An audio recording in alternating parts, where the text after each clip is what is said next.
बिस्मिल्लाहिर्रहमानिर्रहीम। Pure price action forex के channel से तमाम दोस्तों को वेलकम करता हूं। डियर फ्रेंड्स, आज का हमारा टॉपिक है कि एक बिगनर लेवल का ट्रेडर फॉरेक्स के अंदर किस तरह से कामयाब हो सकता है, किस तरह से वर्क करे कि उसकी जो स्किल्स बेहतर हो सकती हैं और अपनी एजुकेशन को किस तरह से बेहतर करे तो उसको मार्केट के जो स्ट्रक्चर हैं वो इजीली समझ आ सकते हैं। तो डियर फ्रेंड्स, आज हम इसको देखते हैं कि ये चीज़ें किस तरह से इजीली लर्न की जा सकती हैं और किस तरह से एक ट्रेडर के लिए फ्लो का बायस बनती हैं। तो dear friends, how to become a successful forex trader in forex market. तो चलते हैं जो हमारी नेक्स्ट स्लाइड है। तो dear friends, foreign exchange, FX या फॉरेक्स की मार्केट जिसमें हम करेंसीज को बाय सेल कर सकते हैं और इससे प्रॉफिट अर्न कर सकते हैं। तो डियर फ्रेंड्स, इसमें फॉरेक्स जो लफ्ज़ इस्तेमाल किया गया है वो फॉरेन एक्सचेंज, जिसमें तमाम दुनिया के जो पेयर्स हैं वो ट्रेड हो रहे हैं और इनमें प्रॉफिट या लॉस या रिस्क भी है। और इस रिस्क को अगर देखा जाए तो इसको हाई लेवल का रिस्क कंसीडर किया जाता है। तो डियर फ्रेंड्स, हम देखेंगे कि हम इस मार्केट को सॉलिड किस तरह से ले सकते हैं और इसके कुछ बेसिक स्टेप हैं। अगर एक बिगिनर ट्रेडर भी इसमें सक्सेसफुल होना चाहे तो वो हो सकता है। तो इसके स्टेप्स की तरफ हम चलते हैं। तो डियर फ्रेंड्स, सबसे पहली जो इसमें चीज़ है वो है एजुकेशन। एजुकेशन से मुराद है कि फॉरेक्स मार्केट में कितने किस्म के पेयर्स हैं, ये ऑपरेट किस तरह से करती है और इसके जो की स्ट्रक्चर हैं, चार्ट है, इंडिकेटर्स हैं, मूविंग एवरेजेस हैं और जो इसके जो मेजर फैक्टर इसमें कंसीडर किए जाते हैं वो फंडामेंटल एनालिसिस है और टेक्निकल एनालिसिस है। फंडामेंटल एनालिसिस को हम न्यूज़ के तौर पे कंसीडर करते हैं, जैसा कि जियोग्राफिकल हैपनिंग्स हैं, वर्ल्ड में ट्रेड वार्स वगैरह हैं या वैसे वार्स जो नेशंस के दरमियान होती हैं और जो डाटा आ रहा होता है, सेंट्रल बैंक्स की रिपोर्टें होती हैं, सेंटिमेंटल एनालिसिस वगैरह, जैसे कि सोशल मीडिया में कोई न्यूज़ वगैरह आ गई या सोशल प्लेटफॉर्म पे कोई बड़े ट्रेडर्स अपने व्यूज़ वगैरह शेयर करते हैं तो हम इनको भी ले सकते हैं अपनी ट्रेडिंग के अंदर। और जो इसका इम्पोर्टेंट पार्ट है वो टेक्निकल एनालिसिस। टेक्निकल एनालिसिस में जो प्राइस की मूवमेंट होती है, जिसको प्राइस एक्शन भी हम बोलते हैं, इसको टेक्निकल एनालिसिस कहते हैं। और टेक्निकल एनालिसिस के अंदर कैंडल्स के अलावा जो बेसिक चीज़ें हैं वो प्राइस की मूवमेंट है, जिसको इजीली हम अंडरस्टैंड कर सकते हैं और इस मार्केट से अच्छा प्रॉफिट अर्न कर सकते हैं। और सेकंड थिंग इसमें जो है वो हम एक रिलायबल ब्रोकर को देखेंगे कि मार्केट के अंदर कोई भी ब्रोकर जो रेगुलेटेड ब्रोकर हो और वो प्राइस को इस लिहाज से दे कि उसकी ईच एंड एवरी टिक उसको हम जज कर सकें। वो किसी भी टाइम पे अगर हम उसको चेक करें तो हमें वो प्राइस की मूवमेंट नज़र आए। तो इसके लिए हम एक रिलायबल ब्रोकर को देखेंगे जो कि रेगुलेटेड हो, ट्रस्टेड हो, जिसके स्प्रेड बहुत अच्छे हों या उसका जो कमीशन है वो भी अच्छा हो। और सबसे बढ़ के अगर कोई हमें उसमें मसला मसाइल आता है तो हम उसमें कस्टमर सपोर्ट को ले सकते हैं ताकि हमारे जो भी इशू हों वो इजीली रिजॉल्व हो सकें। तो नेक्स्ट चीज़ है कि हमने एक रेगुलेटेड ब्रोकर तो ले लिया, लेकिन उसके बाद हमने देखना है कि हमने इस मार्केट में किस तरह से ट्रेड करनी है। तो इसके लिए हमें अपनी ट्रेड को प्लान करना होता है और अपने रिस्क रिवार्ड को देखना होता है, फाइनेंशियल गोल्स उनको देखना होता है। तो इनको देखने के लिए हमें एक अच्छी सी ट्रेडिंग स्ट्रेटजी बनानी होती है, जिससे हम मार्केट में वेट करते हैं कि जब भी हमारी वो रिक्वायरमेंट फुलफ़िल हो तो हम उसमें एंट्री करें और उसी के अकॉर्डिंगली ही हम इससे एग्ज़िट करें। तो इससे हम मैक्सिमम अमाउंट ऑफ प्रॉफिट एक सिंगल ट्रेड के अंदर ही ले सकते हैं, और ये हमारे रिस्क पे डिपेंड कर रहा होता है कि हम उस पे कितना स्टिक हैं और उसको फॉलो करते हैं। तो नेक्स्ट जो इसमें थिंग है वो करेंसी पेयर से मुराद है कि हम मार्केट के अंदर किस तरह के पेयर पे ट्रेड करना पसंद करेंगे। अगर हम यूरोपियन सेशन में ट्रेड करना चाहते हैं तो हम यूरो यूएसडी, पाउंड यूएसडी को देख सकते हैं, और अगर हम मॉर्निंग सेशन में ट्रेड करना चाहते हैं जापानीज़, तो हम यूएसडी जेपीवाई, और अगर हम उससे पहले भी जो मॉर्निंग के सेशन हैं उनमें ट्रेड करना चाहते हैं तो हम ऑस्ट्रेलियन डॉलर या न्यूजीलैंड के पेयर्स को हम देख सकते हैं।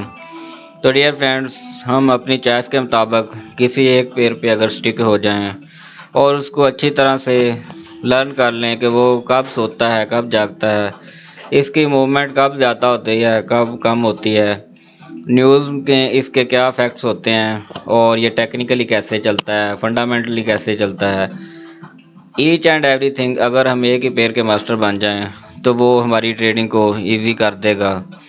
तो डियर फ्रेंड्स, जो नेक्स्ट थिंग है वो है ट्रेडिंग पेयर की सिलेक्शन के बाद कि हम अपना रिस्क को किस तरह से मैनेज करते हैं।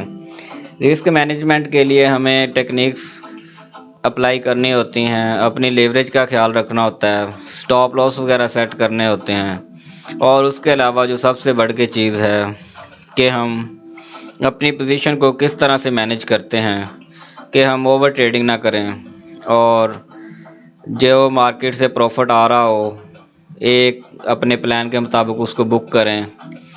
ज़्यादा प्रॉफिट लेने के चक्कर में अपने जो लॉसेस हैं उनको ना ज़्यादा बढ़ाया जाए। जिस जगह पे हमें पोजीशंस कोई कट करनी हो लॉस के अंदर उनको कट करें, ताकि अगर एक मार्केट के अंदर नई अपॉर्चुनिटी नज़र आती है तो हम उसके अकॉर्डिंगली भी उसको ट्रेड कर सकें। तो डियर फ्रेंड्स, जब हम एक रेगुलेटेड ब्रोकर को देख लेंगे तो उसके बाद है नेक्स्ट स्टेप एक डेमो अकाउंट ओपन किया जाए, अपने जो पसंदीदा पेयर्स हैं उनको उस पर प्रैक्टिस किया जाए, और अपनी स्ट्रेटजी को कम से कम 2-3 मंथ उस पर टेस्ट वगैरह किए जाएं, ताकि अगर उसकी एक्यूरेसी 70 to 90% आती है या 50% से अबव रहती है तो वो स्ट्रेटजी हमारे लिए प्रॉफिटेबल होगी, और ये काफ़ी अच्छा प्रॉफिट है। तो डियर फ्रेंड्स, डेमो अकाउंट पे प्रैक्टिस करने के बाद हम देखेंगे कि मार्केट में जो भी की इवेंट हो रहे हैं या मार्केट के स्ट्रक्चर जो बन रहे हैं वो किस तरह से बन रहे हैं। तो उसके लिए हमें इकोनॉमिक इंडिकेटर, न्यूज़ वगैरह, जिसके लिए हम फॉरेक्स फैक्ट्री एक वेबसाइट है उस पे जाके हम इसको जज कर सकते हैं कि ये किस तरह से मूवमेंट ले सकती है, और जब भी कोई न्यूज़ वगैरह आए तो इसका क्या इफ़ेक्ट हो सकता है। तो डियर फ्रेंड्स, हम कोशिश करें कि जब हम लर्न कर रहे हों, एक बिगिनर ट्रेडर को छोटी इन्वेस्टमेंट से शुरू करना चाहिए, और आहिस्ता आहिस्ता जब भी वो इस मार्केट से अच्छा प्रॉफिट बना ले तो फिर अपने अकाउंट का साइज़ बड़ा कर ले, ताकि इस मार्केट के जो प्रॉफिट के फैक्टर्स हैं उनको समझे, और इसमें जो लॉसेस हैं उनको भी समझे, ताकि अपनी इन्वेस्टमेंट को सिक्योर कर सके। स्मॉल इन्वेस्टमेंट को अगर हम पीक लेवल पे ले जाएं और अपना अकाउंट सेव कर लें, उसको वॉश होने से बचा लें, तो हमारी ट्रेडिंग बेहतर से बेहतर होती जाएगी। तो डियर फ्रेंड्स, देखते हैं कि नेक्स्ट थिंग इसमें क्या है। तो डियर फ्रेंड्स, जब भी हम कोई भी ट्रेड लगाएं तो फिर हम इसको अच्छी तरह से मॉनिटर करें, उसको एनालाइज करें कि मार्केट की मूवमेंट क्यों हो रही है, आया कि ये टेक्निकली हो रही है या फंडामेंटली हो रही है। अगर फंडामेंटली देखा जाए तो फंडामेंटली मार्केट को डायरेक्शन मिलती है कि इसने किस साइड पे जाना है, और जो टेक्निकली है वो मार्केट का जो प्राइस एक्शन जिसको हम बोलते हैं उसके अकॉर्डिंगली मार्केट अपनी मूवमेंट लेती है। तो हम देखेंगे कि मार्केट को जब हम ट्रेड लगा रहे होते हैं तो किस तरह से फंडामेंटली और टेक्निकली इसको मॉनिटर करना है, तो उसके लिए मेजर जो फैक्टर हैं वो प्राइस की मूवमेंट और उसके स्ट्रक्चर को समझना है कि चार्ट की रीडिंग किस तरह से हो रही है, इसको हम इसमें बेहतर करेंगे। तो डियर फ्रेंड्स, कंटिन्यूस लर्निंग में ये है कि अगर हम लॉसेस करें या प्रॉफिट करें तो हम बाद में अपनी ट्रेड को जज करें कि हमने ये ट्रेड क्यों ली और हमने इससे कितना प्रॉफिट बनाया या लॉस किया। अगर लॉस किया तो इसकी रीज़न क्या थी, और अगर ज़्यादा प्रॉफिट लिया है तो उसकी क्या रीज़न थी कि हम अपने प्लान पे स्टिक रहे हैं और उसको अच्छी तरह से फॉलो किया है। तो लास्ट थिंग डियर फ्रेंड जो इसमें बनती है वो डिसिप्लिन है कि अगर हम अपनी ट्रेडिंग को एक प्लान के मुताबिक करेंगे और अपने इमोशंस को कंट्रोल करेंगे। इमोशंस कंट्रोल करने से मुराद ये है कि अब जब आप ट्रेड लगा लें तो अपने प्लान को फॉलो करने के लिए आप उसमें पेशेंस का मुजाहरा करें ताकि आप अपने जो टारगेट हैं वो हिट होते देख सकें, या मार्केट आपके एंटी डायरेक्शन जाती है तो उसको देखें कि लॉस की जो कंडीशन है वो किस तरह से हुई है। तो हम अपने डिसिप्लिन को अगर फॉलो करेंगे तो हम मार्केट से अच्छा प्रॉफिट बना सकेंगे।